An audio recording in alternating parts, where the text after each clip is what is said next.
ខ្ញុំគិតថាវាជារឿងមួយដ៏ល្អមែនទែនក្នុងការដាក់សភៅតាមទីសាធារណៈបែបនេះខ្ញុំមើលឃើញថាមានអ្នកចូលរួមអានច្រើនដែរក្នុងមានទាំងក្មេងមានទាំងចាស់ចឹងទៅវាអាចជាផ្នែកមួយជួយដល់សង្គមជាតិ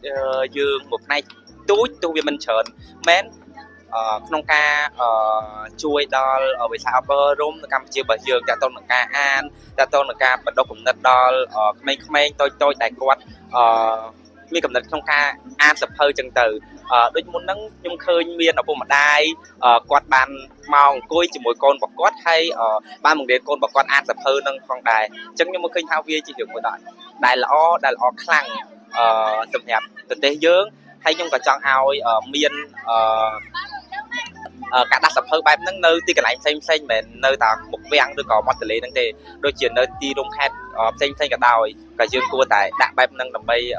ជួយដល់ការអានរបស់ក្មេងៗឬក៏អ្នកដែលចូលចិត្តអានសភៅចឹងទៅ